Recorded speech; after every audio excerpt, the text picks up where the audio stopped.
성경에 기록된 내용 중에 하나님께서 당신의 사람들에게 말씀하시는 것 중에 여러 가지가 있는데 가장 많은 내용이 아마도 강하고 담대하라 하는 말씀일 것입니다. 이것은 그만큼 하나님의 사람들이 불안전전긍긍하며 두려움에 떨고 세상을 살더라는 반증이 되기도 합니다. 두려워하지 않는데 강하고 담대하라고 말할 사람이 없겠죠.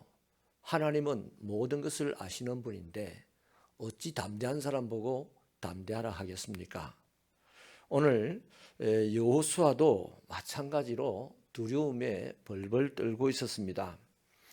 평생을 믿고 따랐던 모세가 죽었고 지금 자기가 인도해 가야 될 백성들이 200만 명이나 됩니다. 가나안 땅에 들어가면 40년 전에 자기가 보았던 그 아낙 자손들과 싸워야 되는 엄청난 부담도 있습니다. 무엇보다도 이제부터 들어가야 될 그 가나안 땅에는 자신과 갈렙 외에는 이스라엘 백성들 200만 명 중에 한 명도 가본 사람이 없다는 것입니다.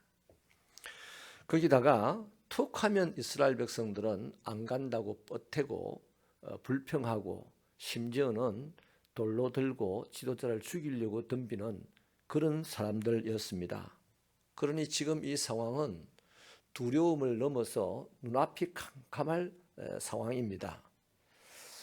어떤 어려움이 앞으로 있을지도 알 수가 없고요.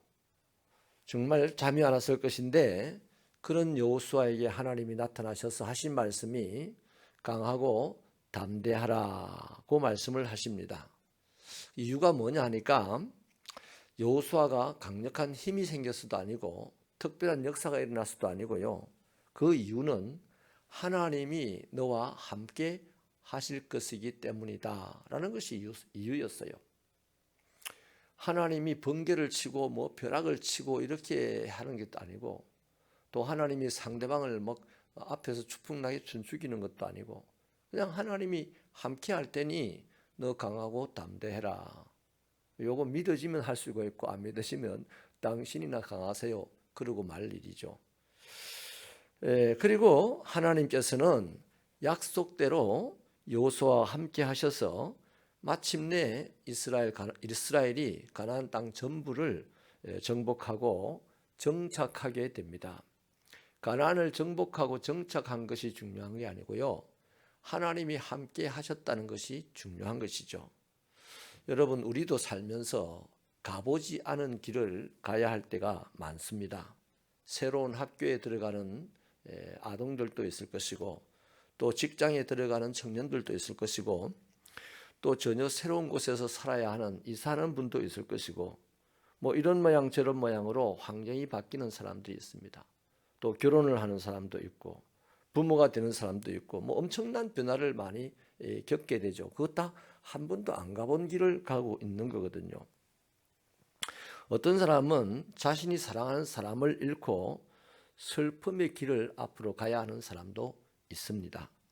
따져보면 가보지 않은 길을 가야 하는 것이 오늘도 대부분입니다.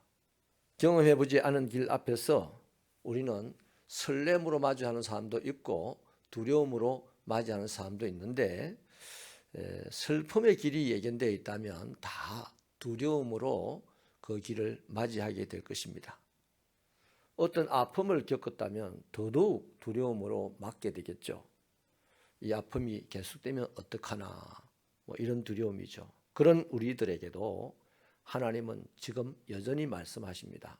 강하고 담대하라고 말씀합니다.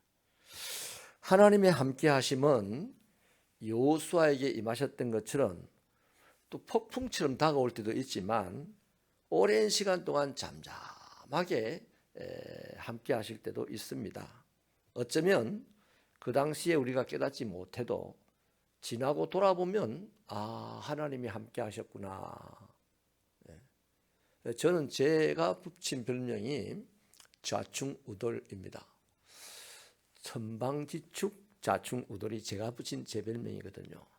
근데 이런 사람이 어떻게 목사가 되어서 귀한 교회를 섬길 수 있나 지나간 세월을 돌아보면 그 삶의 구비구비마다 하나님이 함께 하셨기 때문이라는 것을 인정하지 않을 수가 없습니다.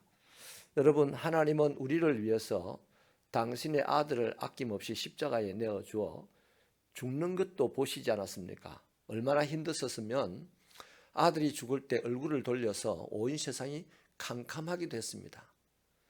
그런데 그것을 포기하지 아니하고 아들 죽이시고 우리를 살리셨습니다.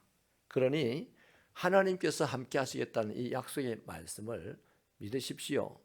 그리고 삶의 현장에서 붙드십시오. 그 말씀을 자신의 가슴에 새기고 살면 반드시 그 약속의 말씀은 우리들에게서 영원토록 계속해서 이루어지게 될 것입니다. 여러분, 여호수아가 이 말씀을 듣고 참 그러면 뭐 증거를 보여주세요라든지 이렇게 안 하고 당장 한 말이 뭐냐면 백성들에게 앞으로 3일 후에 이 요단강을 건널 테니 양식들을 준비해라. 그리고 난 다음에 르우벤, 므낫세, 갓 지파, 므낫세 반 지파 이 세 지파를 향해서는 너희들도 똑같이 요단강을 건넜다가 돌아오게 될 것이다. 이렇게 말하죠. 그때 놀랍게도 이 르우벤, 갓, 므낫세 반 지파가요. 우리가 이 모압 땅에서 당신과 함께 들어가 정복 전쟁을 다 치르고 나서 이곳에 다시 돌아와서 살겠습니다. 만약에 우리가 그렇게 복종하지 않는 사람이 우리 중에 있다면 그 사람은 죽음을 면치 못할 것입니다. 그런 거예요. 여러분, 하나님의 말씀 하나 믿고 이제 사흘 후에 요단강 들어간다. 그러니까 모든 백성들이 이구동성으로 따릅니다. 또요, 안 따라가도 사실 때요.